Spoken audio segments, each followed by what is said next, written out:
I first met Murli Melwani and his wife Mona in July 2018 when the Sindhi Sammelan was held in Santa Clara, not far from where they live. But by that time, I was already a fan of Murli's writing. I'd read a collection of his short stories a few months before. I actually only read it because it was based in the Sindhi diaspora, and I read it as part of my research to find out more about what life is like for the global Sindhi community. And I read it least expecting that a Sindhi businessman, which is what Murli is, could write a book of engaging stories with strong characters, interesting plots, and an unmistakable literary quality. So I was very happy but also surprised to find the book absolutely excellent. Along with the insights I was looking for, it was also very well written and good quality entertainment. Then I learned that Murli had grown up in Shillong, a beautiful place where books are valued. The Shillong Public Library was one of Murli's favorite haunts when he was a child, and he even got locked in there one night because he was so engrossed in his book. Murli began writing when he was in school, partly because books were his refuge from being bullied for being chubby, and partly because his teachers encouraged him. In this photo, you can see him on stage, the young man with long sideburns, in an enactment of Peter Sheffer's play Black Comedy. The play was performed at Government House, Shillong, on the occasion of a visit from the Indian Prime Minister Indira Gandhi, whom you can see standing in the center wearing a traditional Khasi dress. Murli is on the extreme left, wearing Cuban high heels as befits the gay character he played. And you can see Mona as well, third from left, as she was part of the production team. So, what was a Sindhi family doing in Shillong, steeped in the arts and culture in the 1960s? I asked Murli why his family had left Sindh to settle in Shillong before partition, and he explained that his father came from a wealthy zamindar family. However, his grandfather enjoyed speculating on the Karachi Cotton Exchange, and over a period of time lost the family wealth and lands to it. He had no choice but to go to work, and Murli said that he got a job with Lalchand Thalamal. Lalchand Thalamal first posted him to Nainital because it was a R&R station. Most hill stations were R&R for British troops. And so I remember living there. The store was on the road level, and on the side there were steps going up to our house. And he did very well over there. And as you can see from the picture, he always wore a necktie and a three-piece suit. Despite being anglicized, Murli's father was a Sindhi at heart. The children spoke Sindhi at home, Hindi, Khasi and English outside the home depending on whom they were speaking to. My father's favorite pahako, of course, was Saba Mein Bhalo. And another one which he had was Hikri Lati Sau Pati.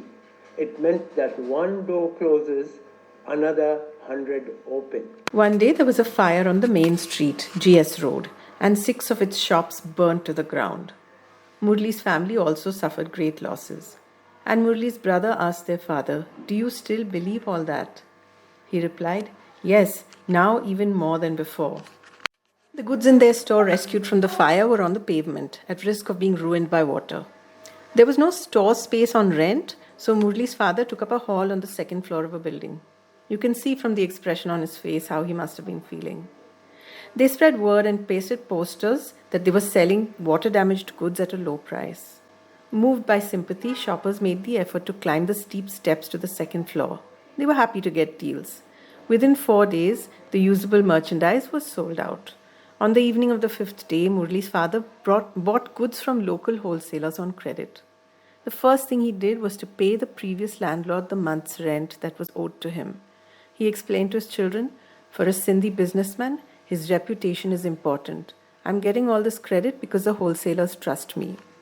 Murli grew up in Shillong and became not just a writer, but also a professor at Honkardeb College with a PhD in English literature.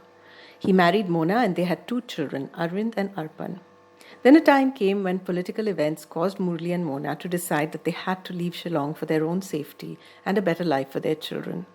It was the same story that Sindhis have faced repeatedly. After a period of struggle, they settled in Taiwan in the mid 1980s, and Murli's business began to grow. There are Sindhis in every port around the world, and this is not the result of being displaced from Sindh by partition. Sindhis had actually begun trading internationally as early as 1860, and this map shows the locations where Sindhis already had their shops between 1890 and 1940, with headquarters in Hyderabad, Sindh.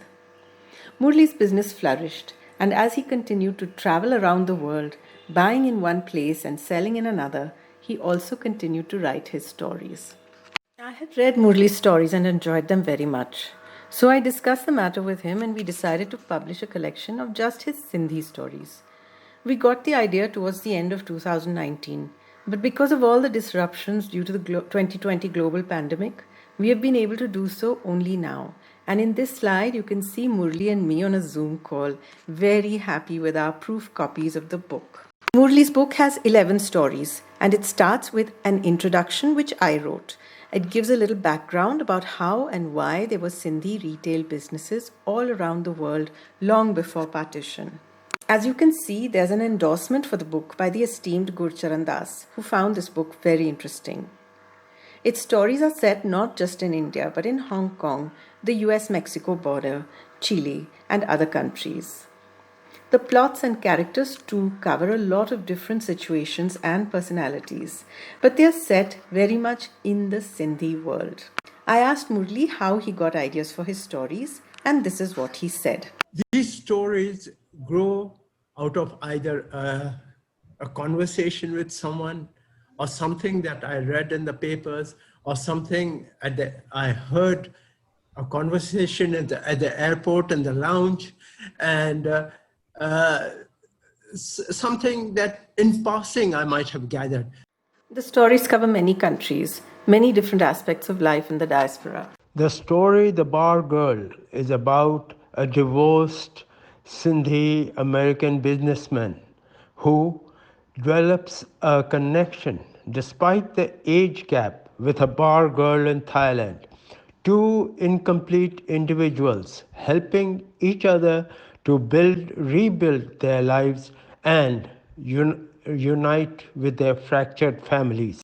The story called The Mexican Girlfriend is set in a town on the US-Mexico border, and the family lives in luxury in a gated community on the side of a beautiful placid lake visited by migratory birds. It's a story that explores one of the most difficult problems that young people in Sindhi families have to face. Murli says, between father and son are reversed in The Mexican Girlfriend.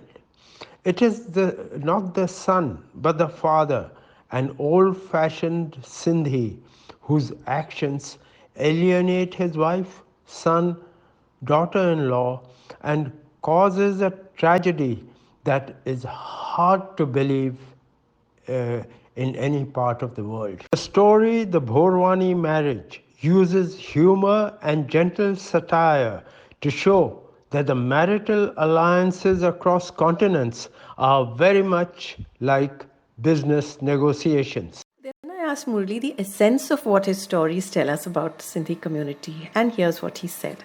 Sindhis are very talented. They are a very intelligent and a sort of of course they are street smart, but they are wise also. For instance, Kansan dushmani ka na kanda. They will try to keep on the good side of everybody. And so if I see myself as I call myself a stereotypical Sindhi, that Sindhis are capable of creative work also. I hope you've enjoyed listening to the background behind this lovely book. Do get a copy for yourself. It's available on Amazon in every country in the world that you will find Sindhis in. And of course, it's on Kindle too. Hope you'll enjoy it. And if you have feedback, do write in and share it.